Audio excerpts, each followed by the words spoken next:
Outre was not playing with us with Freya. This is a review you do not want to miss.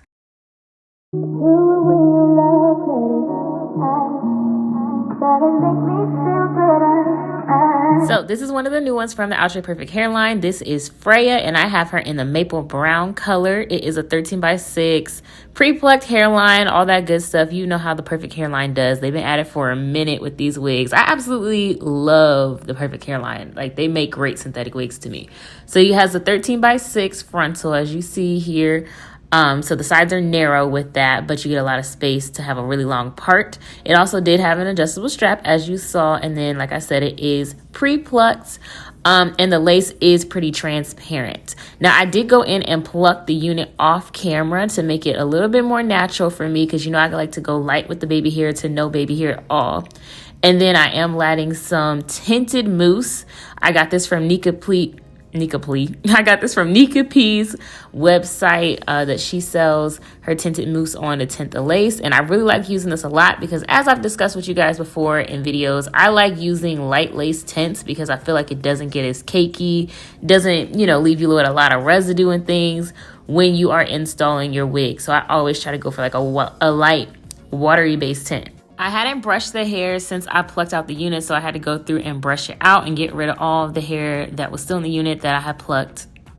Okay, so let's get into how Freya is fitting. This is definitely a big head friendly unit. I felt like it had a lot of room and a lot of stretch within the unit. It wasn't too big for me, like it wasn't hanging off the back. You know, we kind of hate that, but it wasn't doing that. It still fit the circumference of my head fine, but it definitely had a lot of space. Went ahead and cut off the lace before I glued it down. Sometimes, you know, I do it the other way. Most of the times I do it the other way, where I glue it down first, then cut it off. But I was trying to go glueless today. That was my attempt, because the last Outre Perfect Hairline unit I had, after I installed it and put it back on, I realized I could really wear that one glueless. So I wanted to see if I could do it with this one. Now, I will say I should have went a little bit heavier with the mousse, so I tried to tint up the lace a little bit more with the excess makeup on my beauty blender, and that got me right together. The space within the unit, though, was a bit of a catch-22, because yes, it was comfortable, but you'll see throughout the video, I'm always kind of shifting the wig back into place because it wasn't laying very secure, even with me using the elastic band. So if you have a smaller head, you might not be able to do this glueless, but at least you'll be comfortable, you know?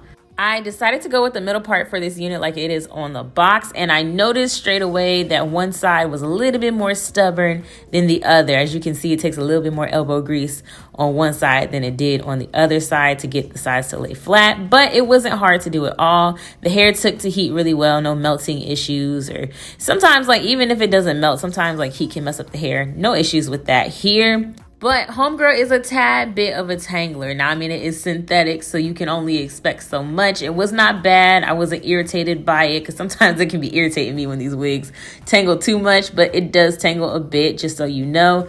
And because, like I said, the wig just was a little too big head friendly for me, I went ahead and secured it down with my Ebon lace spray. Now, if I could go back, I would have taken the makeup off my forehead before I started using the lace spray, but that's neither here nor there. You can just clean your lace off if you mess up.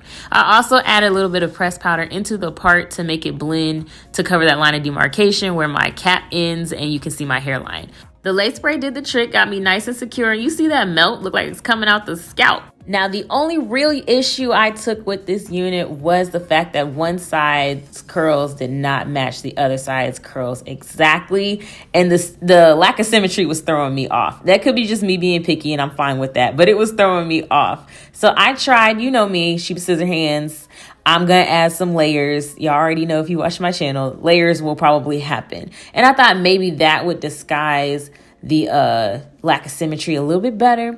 And it did a little bit. I was happy with it. I was like, I'm not going to nitpick too much. And then I just had to like clean up the lace a little bit. And this is how it turned out. I thought it came out super pretty. It has a nice little like 70s vibe to it. I feel like I like this one a lot. I love the density on it. I feel like it's perfect. It gives like a real hair vibe. You know what I mean? I'm also really loving this in a side part. This unit is so pretty. It's definitely a human hair dupe for sure. It just totally gives a human hair vibe. They did a great job with Freya. If you're interested, of course, it'll be linked down in the description box below. Thank you guys so much for watching. As always, don't forget to like, comment, and subscribe. And I'll see you guys in my next one. Bye.